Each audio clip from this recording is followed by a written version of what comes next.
মোটামুটি কম করে 100 কিলোমিটারের বেশি রাস্তা চলে এসেছি। আর এখন আমরা বর্ডার এরিয়া দাঁড়িয়ে রয়েছি, অরুণাচলে এন্ট্রি করব। এই যে অলরেডি গভর্নমেন্টের পাস পেয়ে গেছি আমরা already.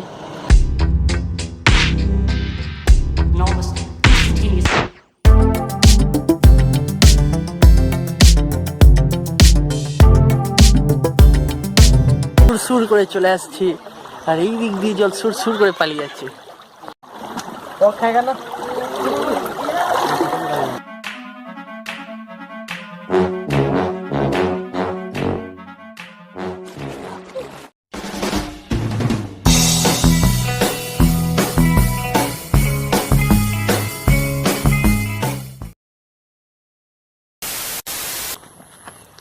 Hello, good morning guys, good morning from Assam. তোমরা তো দেখেইছো আমি আসামে গিয়েছি। তা এখন বাজে ঘড়ির কাঁটা সকাল 8টা, পুরো রেডি হয়ে গেছি। যাব আজকে আসাম থেকে অরুণাচল, একটা নতুন জায়গা দেখতে। তো থাকো পুরো আমাদের সাথে, পুরো ভিডিওটা দেখো। আশা করি অনেক নতুন নতুন জায়গা তোমাদেরকে দেখাবো, আরও অনেক নতুনভাবে তোমাদেরকে মজা আর এন্টারটেনমেন্ট দিতে কোনো ত্রুটি রাখবো না। তো দেখা হচ্ছে, চলো গাড়িকে ফোন করি, গাড়ি আসছে বললো, দেখি কত দূর এলো। এখন বাজে 8টা 20, গাড়ি চলে এসছে, গাড়ি নিয়ে অলরেডি বেরিয়ে পড়েছি আমরা। যাচ্ছি এখন অরুণাচল। জায়গাটার নাম খুব সম্ভবত তেজু। দেখার মতো জিনিস বলতে রয়েছে একটা গোল্ডেন পাগোড়া টেম্পল রয়েছে, বুদ্ধ টেম্পল। আর যে রিসর্টে আমরা যাচ্ছি সেই রিসর্টটা তো পুরো ধামাকা বস। দেখো, দেখলেই বুঝতে পারবে রিসর্টে কী কী আছে, তোমাদেরকে সমস্তটা দেখাবো। আর যারা আমাকে চেনো না তাদের জন্য বলে রাখি, আমি সৌমেন, তোমরা দেখছি ইটস ব্লগ। বাড়ি থেকে কী করবে, ঘুরে বেড়াও বস।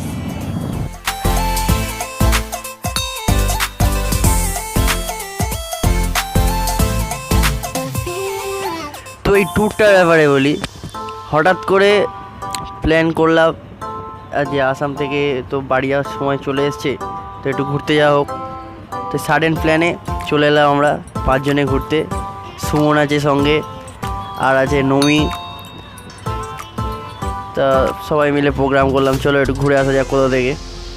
আর আমাদের সবচেয়ে বেশি হেল্প করেছে মৃদু টাকা ভাই এদিকে। তো বেরিয়ে পড়লাম অরুণাচল প্রদেশ তেজু। দেখা যাক কি কতদূর কি যেতে পারি। এই নদীটা তো তোমরা চেনোই, আসাম আসার পথে তো এই নদীটা তোমরা দেখেছো, ডিহিন নদী।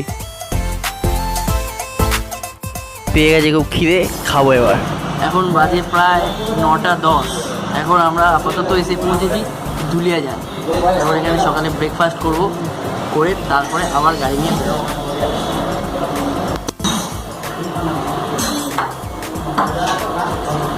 পরোটা সবজি খেয়ে তারপরে আবার জার্নি স্টার্ট করবো আমরা। খাওয়া দাওয়া সেরে আবার বেরিয়ে পড়লাম গাড়িতে করে।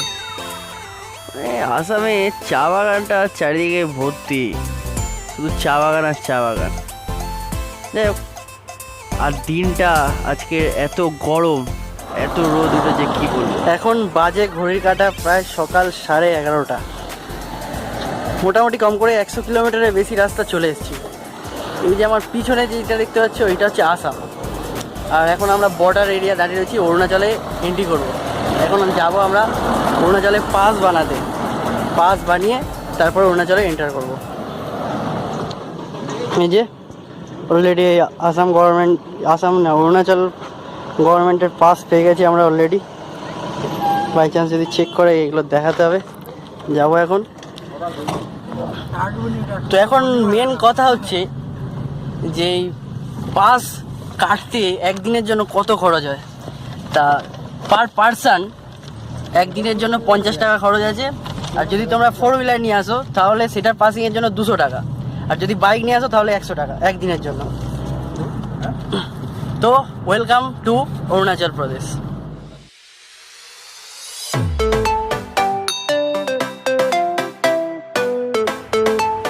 তো আসাম থেকে অরুণাচলে ঢুকে একটা যে চেঞ্জেস লক্ষ্য করলাম সেটা হলো এখানকার পরিবেশ। আসামের তুলনায় আসাম তো অবশ্যই অনেক ভালো, প্রচুর গাছপালা, সবুজের চারিদিক ভর্তি, কিন্তু তার থেকেও অরুণাচল প্রদেশ আরও বেশি সুন্দর। তো তোমরা যদি কোনোদিন আসো তো নিজের চোখে দেখলে বুঝতে পারবে যে আমি কেন এটাকে এত সুন্দর বলেছি। আর এটা হচ্ছে অরুণাচল ইউনিভার্সিটি, আমার বাঁদিকে যেটা দেখতে পাচ্ছ। মোটামুটি খুব ভালো, শুনলাম এটা সবচেয়ে বড় ইউনিভার্সিটি অরুণাচল প্রদেশে। জাস্ট ফ্রেন্ড, রাস্তাটাকে দেখো, শুধু এত সুন্দর রাস্তা, আর রাস্তার দুধারে এত সুন্দর গাছপালা, এত সুন্দরভাবে লাগানো। বাইরে বলছি, চোখ ভিডিওতে কতটা আসছে বুঝতে পারছি না, কিন্তু চোখে যে জিনিসটা ধরা পড়ছে, দূরে পাহাড়, এত সুন্দর রাস্তা, মানে জাস্ট ওয়াও।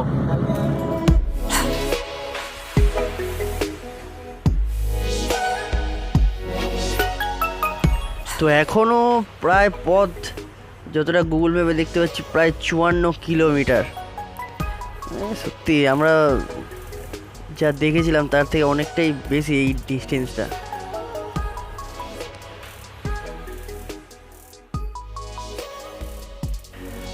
তবে একটা জিনিসে সাবধান করে রাখি, অরুণাচল কিন্তু খুব ডেঞ্জার জায়গা, এখানকার মানুষজন কিন্তু খুব ডেঞ্জারাস।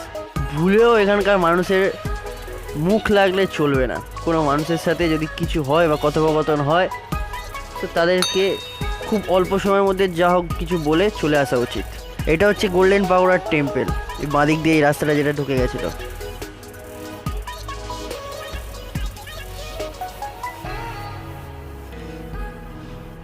শুধু রাস্তা রাস্তা, শেষ হচ্ছে না। চাইছিলামও না যেন এই রাস্তাটা শেষ হোক, এত সুন্দর লাগছিল। একটা লং জার্নি, তাও আবার গাড়ির সামনের সিটে বসে। ও বাইরে মনে হচ্ছিল যেন চলতেই থাকি, রাস্তা যেন শেষ না হয়।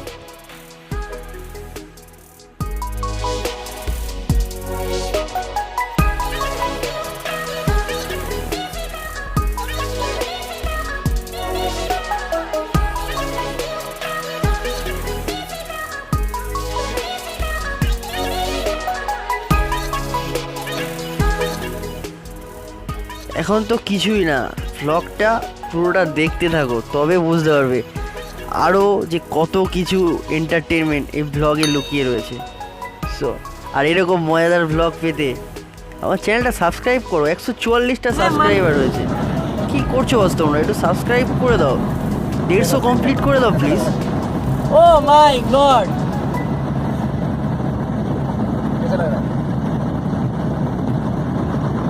एकदम आगे रहे, थोड़ा पेड़ से दूर है, 50 फीट है। आलूबाड़ी ब्रिज, आलूबाड़ी ब्रिज इस साइड में उठा, इस साइड नहीं दिखेगा, इस साइड।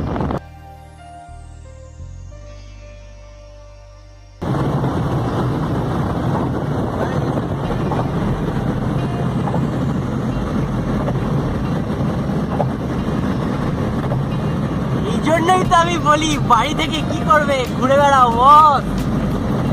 সিনটা দেখো, শুধু সিনটা। এই যে দূরে পাহাড়গুলো দেখতে পাচ্ছি, এর পিছনে একটা চীন আছে, জুম করে একটু তোমাদেরকে দেখায়, দাঁড়াও।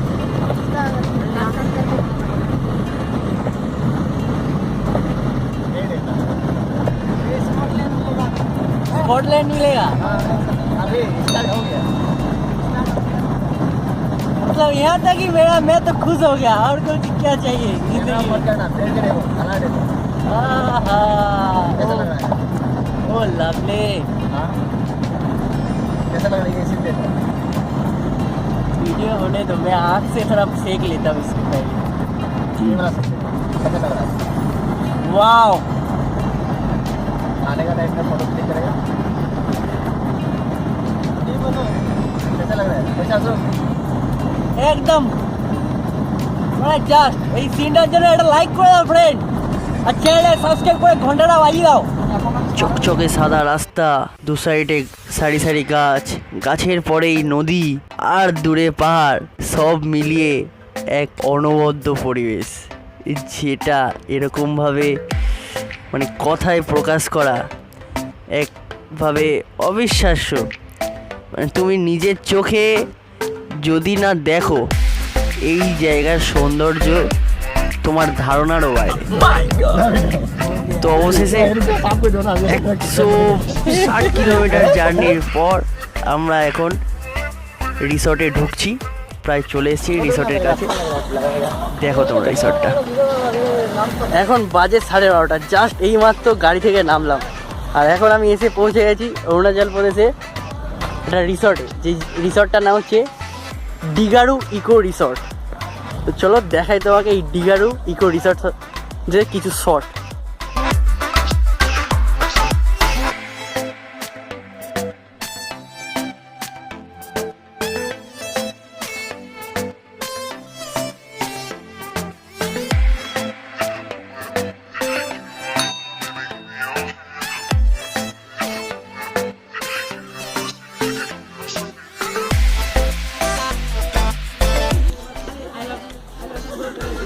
তো আমি এখন রয়েছি ডিগারু ইকো রিসর্টে, এটা হচ্ছে অরুণাচল প্রদেশে।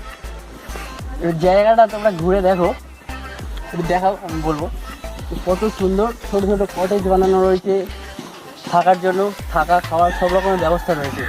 আর মেনলি যে জিনিসটা সবচেয়ে আশ্চর্য সেটা তোমাদেরকে এক্ষুনি দেখাবো, এক সেকেন্ড।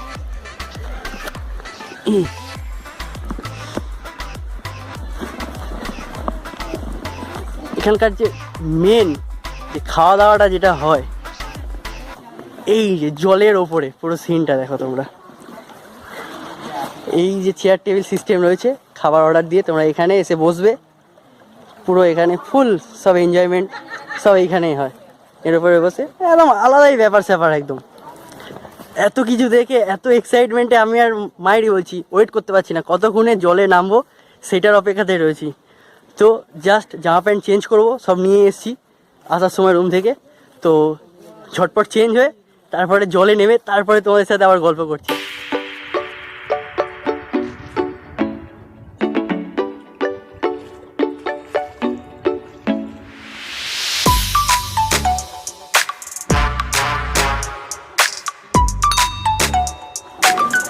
তো এখন আপাতত ড্রেস চেঞ্জ করে দেখতেই পাচ্ছ এবার আমি কোথায় নেমে গেছি অলরেডি।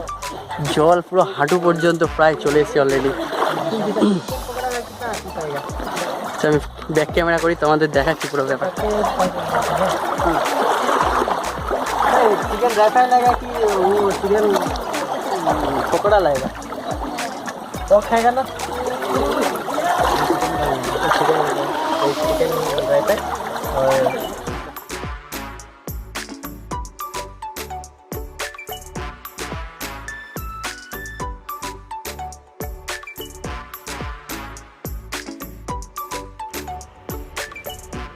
আসামে আমার শেষ দিনটা খুব মজা করেই কাটালাম। ঘুরলামও যেরকম, খুব মস্তিও করলাম, আর সবাই মিলে খুব আনন্দও করেছি। তো দেখা হবে আবার নতুন কোনো ভিডিওতে, নতুন জায়গায়। আজকেকার মতো ভিডিওটা এখানেই শেষ করছি। সবাই ভালো থেকো, সুস্থ থেকো। আর ভিডিওটা কেমন লাগলো অবশ্যই কমেন্ট করে জানাবেন, আর চ্যানেলটিকে সাবস্ক্রাইব করে দেবেন।